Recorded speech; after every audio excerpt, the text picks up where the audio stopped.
ನನ್ನ ಹೆಸರು ದಾಸೇಗೌಡ, ಕೆಂಬಾಳಿಂದ ಬರ್ತೀನಿ. ನಾನು ಸುಮಾರು 2 ವರ್ಷದಿಂದ ನನಗೆ ಮೊಳಕಾಲು ನೋವಿತ್ತು, ತಿರುಗಾಡೋಕ್ಕಾಗ್ತಿರಲಿಲ್ಲ, ಜಾಸ್ತಿ ಕಾಲು ಭಾರ ಆಗೋದು, ಆಮೇಲೆ ಕೂತ್ಕೊಂಡ್ರೆ ಎದ್ದೇಳೋಕ್ಕೆ ಪ್ರಾಬ್ಲಮ್ ಆಗ್ತಾಯಿರೋದು, ಜಾಸ್ತಿ ಹೊತ್ತು ನಿಂತ್ಕೊಳ್ಳೋಕ್ಕಾಗ್ತಿರಲಿಲ್ಲ.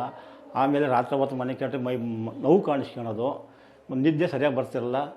ಆಮೇಲೆ ನಾನು ಕೆಲವಾರು ಆಸ್ಪತ್ರೆಗಳಿಗೆ ತೋರಿಸ್ದೆ. ಆದ್ದರಿಂದ ಕೊನೆಗೆ ಸರಿಯಾಗಲ್ಲ ಅಂತ ನಾನು ಟಿ ವಿ ಆರ್ಡ್ ಮಾಡಿಬಿಟ್ಟು ಹಾಸನಕ್ಕೆ ಬ್ರಾಂಚಿಗೆ RJR ಹಾಸ್ಪಿಟ್ಲಿಗೆ ಬಂದು ಈ 2 ತಿಂಗಳಿಂದ ಔಷಧಿ ತಗೊಂಡ್ಮೇಲೆ ನನಗೆ ಗುಣವಾಗಿದೆ. ಈಗ ತಿರುಗಾಡ್ತೀನಿ, ಒಳ್ಳೆ ನಿದ್ದೆ ಬರ್ತದೆ, ಮೋಷನ್ ಕ್ಲೀನಾಗಿ ಹೋಗ್ತದೆ.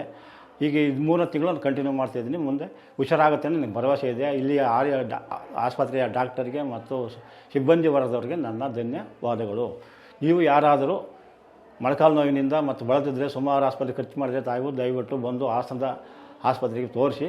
ಒಳ್ಳೆ ಗುಣವಾಗುತ್ತೆ, ಒಳ್ಳೆ ಔಷಧಿ ಕೊಡ್ತಾರೆ, ಒಳ್ಳೆ ಮೆಡಿಸಿನ್ಸ್ ಕೊಡ್ತಾರೆ, ಮತ್ತು ಡಾಕ್ಟ್ರುಗಳು ಚೆನ್ನಾಗಿ ನೋಡ್ಕೊತಾರೆ. RJR ಹಾಸ್ಪಿಟ್ಲಿಗೂ ಮತ್ತು ಡಾಕ್ಟರ್ಗಳು ಧನ್ಯವಾದಗಳು. ನಮಸ್ಕಾರ.